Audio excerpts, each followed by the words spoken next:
Sir, Pithampur में जिस प्रकार से गैस का कचरा जला लिया, पीथमपुर की जनता ने जमीनें दी, पीथमपुर की जनता से जमीनें छीनी गई। पीथमपुर को औद्योगिक विकास के नाम पर स्थानीय लोगों के साथ सालों से यातनाएं हो रही है, सरकारी यातनाएं।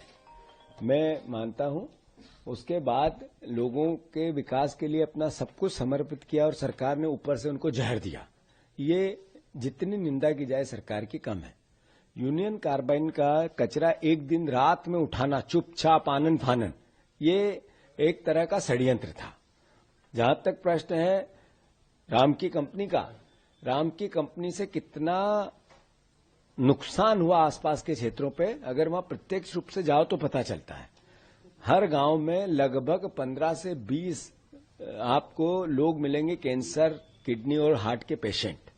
बच्चों की ग्रोथ रुकी हुई है, पीने का पानी नहीं है, फसलें नहीं होती, उत्पादन नहीं होता फसलों का।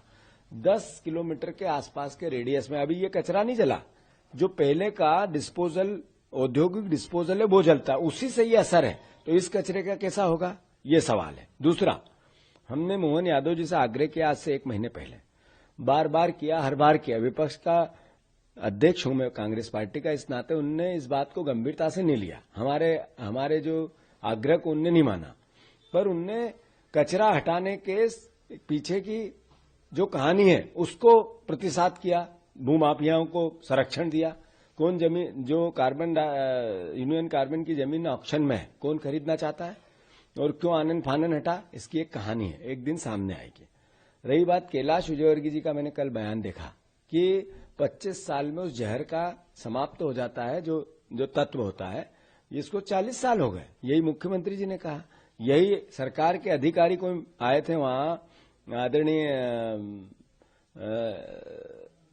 पोरवाल जी, आई डोंट नो, नाम याद नहीं है मुझे, उन्होंने भी यही बात कही।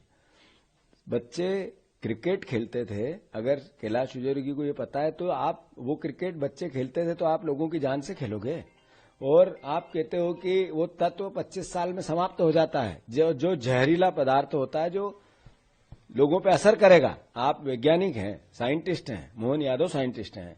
मुख्यमंत्री ने कभी इस विधि का अध्ययन किया है क्या?